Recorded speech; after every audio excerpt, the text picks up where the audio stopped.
So, chapter 3, let's begin with verse 1. Now, Peter and John were going up to the temple at the hour of prayer, the ninth hour. Now, it's interesting that the apostles observed a structured time of prayer here. The ninth hour, 3 o'clock in the afternoon. This was the Jewish tradition in these days.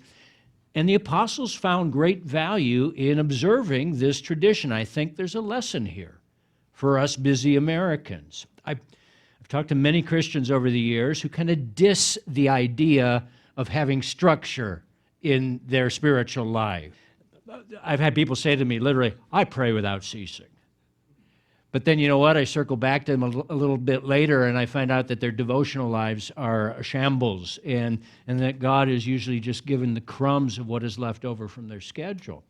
I've been struggling now for the longest time, as the elders can vouch, and Deborah and Lowry, with trying to balance church life with home life, and particularly with my writing life, because I've really been feeling God tapping on my shoulder that it's time to get back to some of the writing I was doing.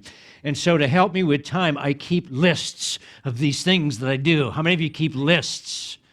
And then I do something called brain mapping, which I learned from screenwriting, where you lay out your story in index cards that you can, and I do that with my schedule as well. And those things are useful, but I've never come to this place yet with my schedule where I feel like the boat is not sinking. I'm over here patching up a hole over here, and I look, and there's water pouring out over here. You know what I mean? Can I get a witness? Do you ever feel that way? So I've been reading this book on how to set up healthier habits since the start of the year, and I read something a couple weeks ago that seemed simple, but it caught my eye, and it went on to explain how people who set up healthy habits, the ones that have the most success at it, are those who actually write out a daily schedule. I'm going to do this activity at this time, at this place.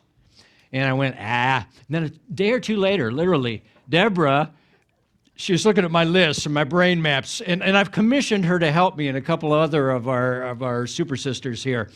And Deborah's looking at these lists, and she shook her head at me. Can you believe that?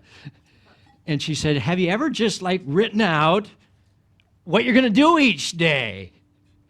And I pointed to my brain, didn't I? And I said, it's all up here. It's like Mozart. And she shook her head at me again.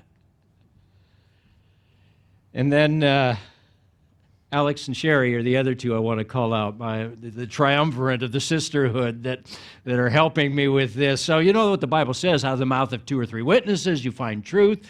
So I said, okay, I'm going to try this. So I came up with a daily log chart where I took my lists and categories and brain maps, and I punched it in each day. How do you eat an elephant?